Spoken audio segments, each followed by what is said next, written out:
아멘. 네, 오늘 말씀은 예레미야 48장 1절에서 25절까지의 말씀입니다. 우리 주어진 본문의 말씀을 다 같이 교독하시겠습니다. 모압에 관해 이스라엘의 하나님 만군의 여호와께서 이렇게 말씀하셨다. 느보에 화가 있으리라. 그곳이 황폐해졌다. 기랴다임이 수치를 당해 사로잡히고 미스갑이 수치를 당하고 파괴됐다. 모압이 더 이상 칭찬받지 않을 것이다. 헤스본에서 사람들이 모압을 몰락시킬 음모를 꾸밀 것이다. 가라, 저 민족을 끝내버리자. 만매나 너 또한 멸망하게 될 것이다. 칼이 너를 뒤쫓아갈 것이다. 호로나임에서 들리는 부르짖는 소리, 큰 파괴와 파괴의 소리를 들으라. 모압이 파괴돼 그 어린아이들이 부르짖을 것이다. 루이스로 올라가는 길에서 비참하게 울면서 그들이 올라가고 있다. 호로나임으로 내려가는 길에서 파괴로 인한 괴로운 부르짖음이 들린다. 도망가라, 내 목숨을 위해 도망가라. 광야의 덤불처럼 되라. 내 업적과 재산을 내가 의지하니 너 또한 포로가 될 것이고 그모스가 그의 제사장들과 관료들과 함께 포로로 끌려갈 것이다. 파괴자가 모든 성읍으로 오고 있으니 어느 성읍도 피하지 못할 것이다. 여호와가 말한 대로 골짜기가 폐허가 되고 평원이 황폐하게 될 것이다. 모압에 날개를 달아주어 날아서 떠나가게 하라. 그의 성읍들이 황폐하게 돼 그곳에 아무도 살지 않게 될 것이다. 여호와의 일을 게을리하는 사람은 저주를 받을 것이다. 칼을 갖고도 피를 흘리지 않는 사람은 저주를 받을 것이다. 모압이 어릴 적부터 평안을 누렸고 포로로 끌려간 적이 없었다. 잘 가라앉은 찌꺼기 위에 포도주처럼 이 술통에서 저 술통으로 옮겨 부어지지 않았다. 그러므로 그 맛이 그대로고 그 향이 변하지 않았다. 여호와의 말이다. 보라, 내가 그를 부어버릴 사람을 그에게 보내 그들을 비우고 그릇들을 비우고 그의 병들을 깨뜨릴 것이다. 이스라엘의 집이 그들을 신뢰하던 베델 때문에 수치를 당했던 것처럼 모압이 그모스 때문에 수치를 당할 것이다. 우리는 용사들이다, 전쟁의 군사들이다 라고 너희 어떻게 말할 수 있는가? 모압이 폐허가 되고 그 성읍들이 침략당하고 가장 뛰어난 젊은이들이 살해당해 쓰러질 것이다. 만군의 여호와가 왕으로 하는 말이다. 모압의 재앙이 가까이에 있다. 그의 재난이 신속히 올 것이다. 그의 주변에 사는 모든 사람들아, 그의 명성을 아는 모든 사람들아, 그를 위해 애곡하라. 어떻게 그 강력한 지팡이가, 어떻게 그 영광스러운 막대기가 깨졌는가? 디본의 딸에 사는 사람아, 내 영광에서 내려와 마른 땅바닥에 앉아라. 모압의 파괴자가 너를 대적해 와서 요새화된 내 성읍들을 파괴할 것이다. 아로엘에 사는 사람아, 길가에 서서 살펴보아라. 도망가는 남자와 도피하는 여자에게 물어보아라. 무슨 일이 있었느냐? 모압이 수치를 당했다. 이는 그가 파괴됐기 때문이다. 울부짖고 소리치라. 모압이 폐허가 됐다고 아르논가에서 선포하라. 심판이 평원에 내렸다. 곧 홀론에, 야사에, 메바앗에, 디본에, 느보에, 벳디블라다임에, 기랴다임에, 벳가물에, 벳무온에, 그리웃에, 보스라에, 모압 땅이 멀고 가까운 모든 성읍들에 내렸다. 모압의 뿔이 잘렸고 그 팔이 부러졌다. 여호와의 말이다. 아멘. 네, 우리는 계속해서 하나님의 심판하심의 말씀을 묵상하고 있습니다. 하나님은 유다 백성을 바벨론의 손에 넘기심으로 그들을 심판하셨습니다. 바벨론의 포로로 끌려가기 싫어서 이집트로 도망갔던 유다 백성들도 그 또한 기근과 칼로 심판을 당하게 되었습니다. 그리고 강력한 권력과 군사력을 자랑하던 이집트마저도 바벨론의 군대에 의해서 멸망하게 되었습니다.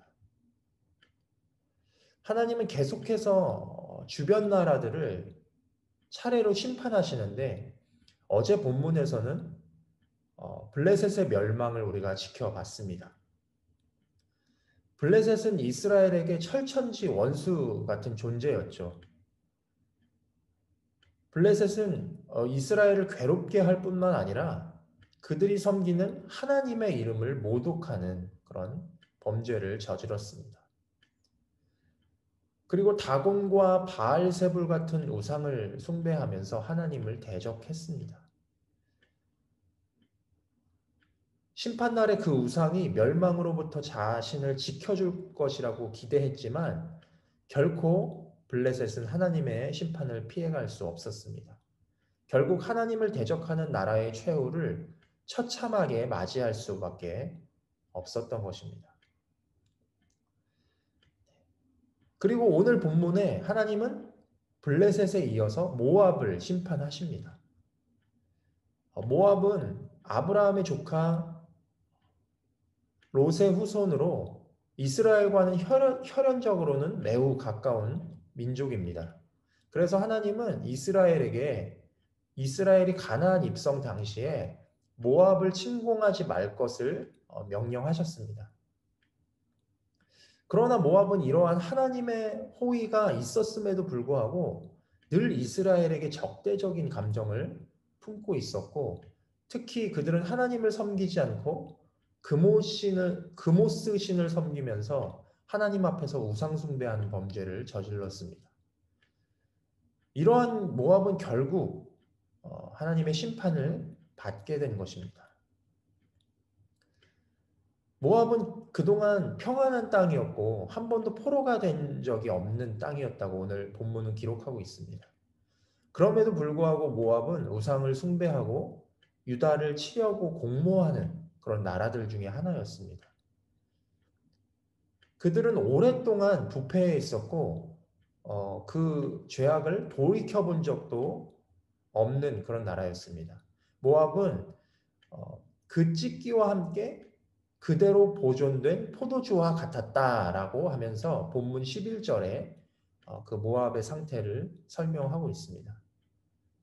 그들은 평안을 누리면서 그 번영에 도취되어 있었던 것입니다.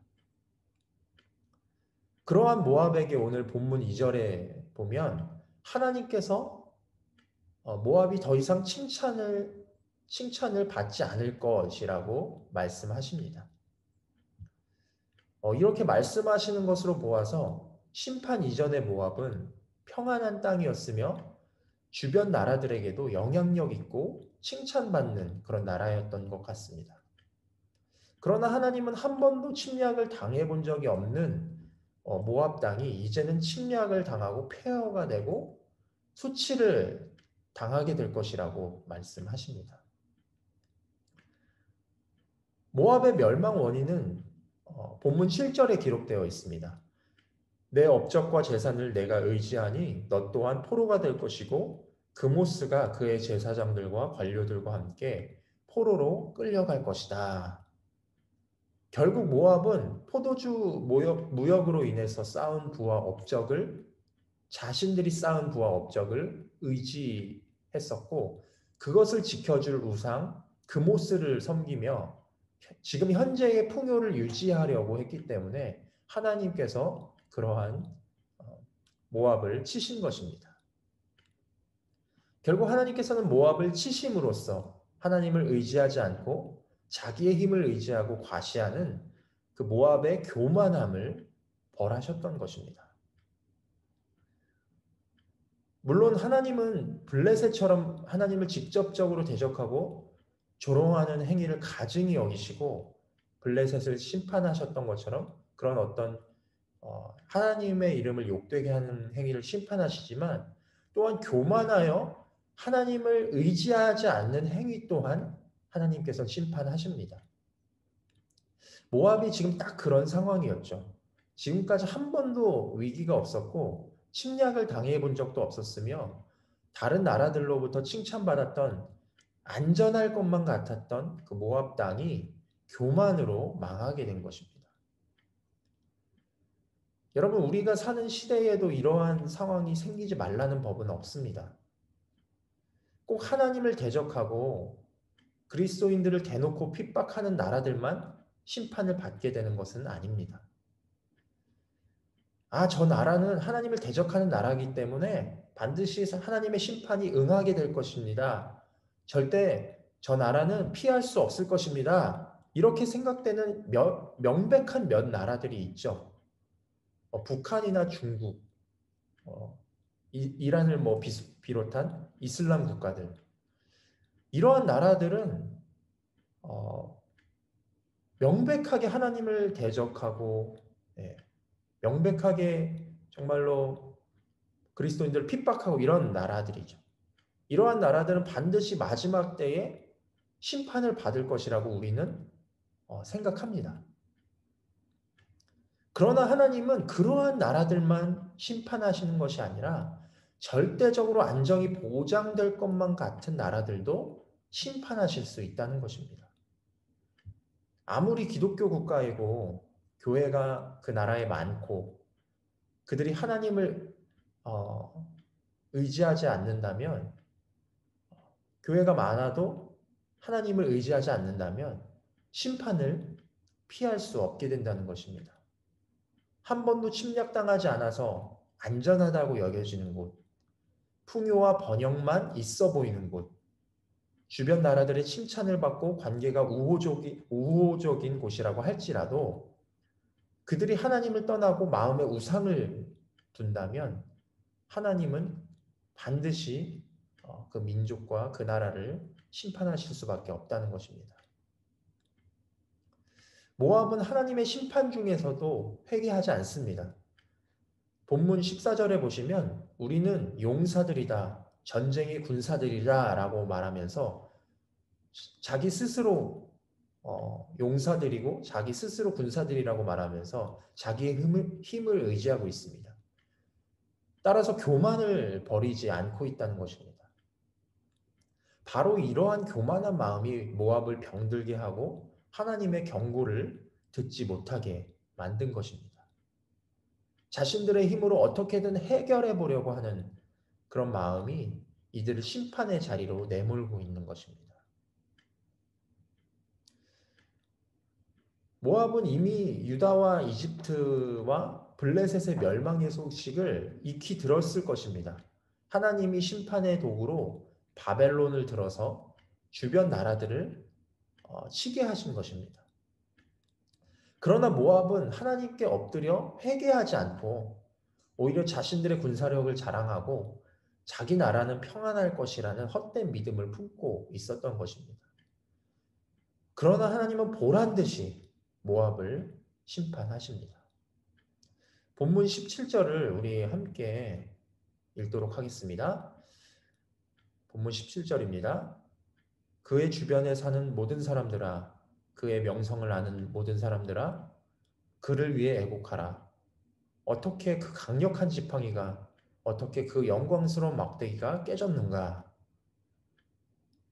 결국 강력한 지팡이이자 영광스러웠던 막대기 같은 모압도 깨지게 되고 그 소식이 주변에 알려지게 된 것입니다. 모압의 심판은 오늘 본문에 언급된 11개의 성읍에도 그 소식이 전해지게 됩니다. 그 성읍들이 모압의 심판의 소식을 듣고 얼마나 두려웠겠습니까? 결국 하나님은 하나님의 주권으로 심판을 행하심으로 하나님이 유일한 심판주이심을 깨닫게 하시고 모든 나라들을 다스리실 수 있는 분이심을 만방에 나타내신 것입니다. 여러분, 하나님은 모든 나라의 흥망성쇠를 주관하시는 분이십니다. 나라의 운명이 하나님께 달려 있습니다. 미국이 여러분 아무리 초강대국이지만 지금 현재 코로나로 인해서 가장 고통받고 있는 나라 중에 하나입니다. 가장 많은 확진자와 사망자를 낳고 있습니다. 그리고 대선을 앞둔 시기에 대통령마저 감염이 되는 등 어려움을 겪고 있습니다. 미국이 이렇게 될 줄 누가 알았겠습니까? 그들은 부와 강한 군사력으로 스스로의 힘만으로도 잘 살 수 있을 것만 같은 나라였습니다. 그러나 하나님은 자기의 힘을 의지하는 나라들을 심판하시는 분이십니다. 하나님으로부터 얻은 축복이 교만함이 되어버린다면 오히려 그러한 축복이 하나님께 나아가는데 걸림돌이 될 수도 있다는 사실입니다. 전도서 6장 2절에 보면 솔로몬이 이렇게 기록하고 있습니다. 하나님께서 부와 재산과 명예를 주셔서 그 영혼이 원하는 것이 하나도 부족하지 않게 하시고 그것들을 그가 누리는 것이 아니라 다른 사람들이 누리게 하시니 이것 또한 허무하고 통탄할 만한 재앙이다. 하나님께서 부와 재산과 명예를 주셨는데 그것을 내가 누리지 못하고 다른 사람이 누린다는 것입니다. 하나님이 주신 축복이 재앙이 될 수도 있다는 것입니다. 또한 6장 3절에는 이렇게 기록하고 있습니다. 사람이 100명의 자녀를 두고 장수할 수 있지만 그가 아무리 오래 살아도 그 영혼의 평안함을 누리지 못하고 제대로 묻히지도 못한다면 차라리 사사나가 그보다 더 낫다. 자녀가 많고 장수하는 것은 축복입니다. 하나님께서 주시는 축복입니다. 그러나 평안함을 누리지 못하고 그 자녀 때문에 오히려 더 불행해질 수도 있다는 것입니다. 결국 내가 받은 축복이 진짜 복이 되게 하시는 분은 하나님이시라는 사실입니다. 하나님만이 진정한 만족을 주실 수 있는 유일한 분이시며 우리가 의지해야 할 분이시라는 사실을 우리는 깨달아야 합니다. 마찬가지로 오늘 본문의 말씀은 현재를 살아가는 우리에게도 적용이 됩니다. 우리나라는 괜찮을 거야. 우리 지역은 괜찮을 거야. 나는 괜찮을 거야. 이렇게 생각을 할 수도 있겠지만 우리는 하나님 앞에서 그렇게 안전하다고 우리는 확정하여 고백할 수 없습니다. 앞으로도 하루하루 예측이 불가능하고 어떠한 일이 벌어질지 모르기 때문입니다. 우리는 날마다 하나님 앞에서 겸손히 엎드려서 긍휼을 구해야 합니다. 모압은 안전할 거야. 왜냐하면 한 번도 위기가 없었기 때문이야. 그리고 우리의 군사력은 막강해. 이렇게 말했지만 결국엔 모압도 무너져 버렸습니다. 한국도 그리고 이 UAE 땅도 다른 어떤 나라도 하나님의 다스리심과 하나님의 심판을 피해갈 수 없습니다. 우리는 나 스스로를 안전하다고 여기지 말고 나를 구원하시는 하나님께 피해야 할 줄로 믿습니다. 그분의 힘과 능력을 의지해야 할 줄로 믿습니다. 그분이 심판주이심을 깨닫고 긍휼을 구하며 그분의 통치 안으로 우리는 들어가야 할 줄 믿습니다. 오늘 이 아침에 다시 한번 우리의 마음을 하나님께 드리셨으면 좋겠습니다. 혹시나 하나님 말고 우리가 다른 것을 의지하는 마음이 있었다면 그것을 버리고 우리 함께 주님 앞에 나아가는 그런 하루가 되길 간절히 소망합니다. 오늘 이 시간 기도할 때 정말로 주님의 뜻이 우리 가운데 나타나기를 간절히 소망하며 함께 이 시간 기도 제목을 가지고 기도했으면 좋겠습니다. 네, 첫 번째 기도 제목은 나의 힘과 지혜와 능력을 의지하지 말고 하나님만 의지하게 하소서. 두 번째, 심판을 당한 모압을 거울 삼아 나를 돌아보며 교만하지 않게 하시고 늘 하나님의 긍휼을 구하는 자가 되게 하소서. 그리고 세 번째, 나라와 민족들을 축복하시고 심판하시는 분은 하나님이십니다. 우리가 밟고 있는 이 땅을 주의 뜻대로 통치하옵소서. 이 세 가지 기도 제목을 가지고 우리 합심하여 주님 앞에 기도하시겠습니다.